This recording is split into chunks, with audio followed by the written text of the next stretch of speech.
حضرت انس کہتے ہیں کہ احد پہاڑ کے اوپر آپ تشریف لے گئے، یہ بخاری کے اندر ہے، احد پہاڑ پر آپ تشریف لے گئے تو آپ جیسے ہی آپ نے مبارک قدم احد پہاڑ پر رکھے نا، آپ کے ساتھ ابو بکر بھی تھے، عمر بھی تھے اور عثمان بھی تھے رضی اللہ تعالی عنہ۔ کچھ علماء نے اس حدیث کا جو ترجمہ کیا وہ یہ تھا پہاڑ ہلنے لگا، حرکت کرنے لگا، لیکن ادب والوں نے جو ترجمہ کیا نا اور عشق والوں نے جو ترجمہ کیا وہ کہنے لگے نہیں، حرکت کرنے والا ترجمہ بھی ٹھیک نہیں ہے، ہلنے والا بھی ترجمہ ٹھیک نہیں ہے۔ اچھا جب یہ دونوں ٹھیک نہیں ہے تو پھر آپ بتاؤ کیا ترجمہ کیا جائے؟ تو وہ کہتے ہیں ترجمہ یہ ہے کہ جب آپ کے مبارک قدم احد پہاڑ کے اوپر پڑے نا تو احد پہاڑ محبت میں اور عشق میں جھومنے لگا۔ جب احد پہاڑ جھومنے لگا تو حضور نے ارشاد فرمایا صلی اللہ علیہ وسلم کہ احد پہاڑ ٹھہر جا، سکون کر، تیرے اوپر ایک نبی، ایک صدیق اور 2 شہید جو ہے وہ تیرے اوپر اس وقت کھڑے ہوئے۔ اب نبی کی سمجھ آ گئی کہ پیارے آقا خود تشریف فرما تھے، صدیق کی سمجھ آ گئی کہ حضرت ابوبکر صدیق رضی اللہ تعالی عنہ تھے، اب 2 شہید آپ نے فرمایا، اب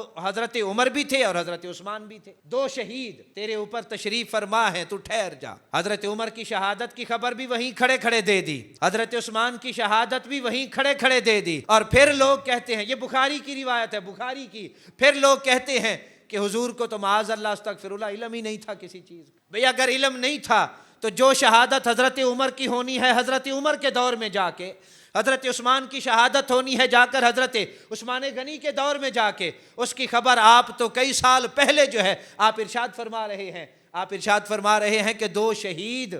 تیرے اوپر کھڑے ہیں۔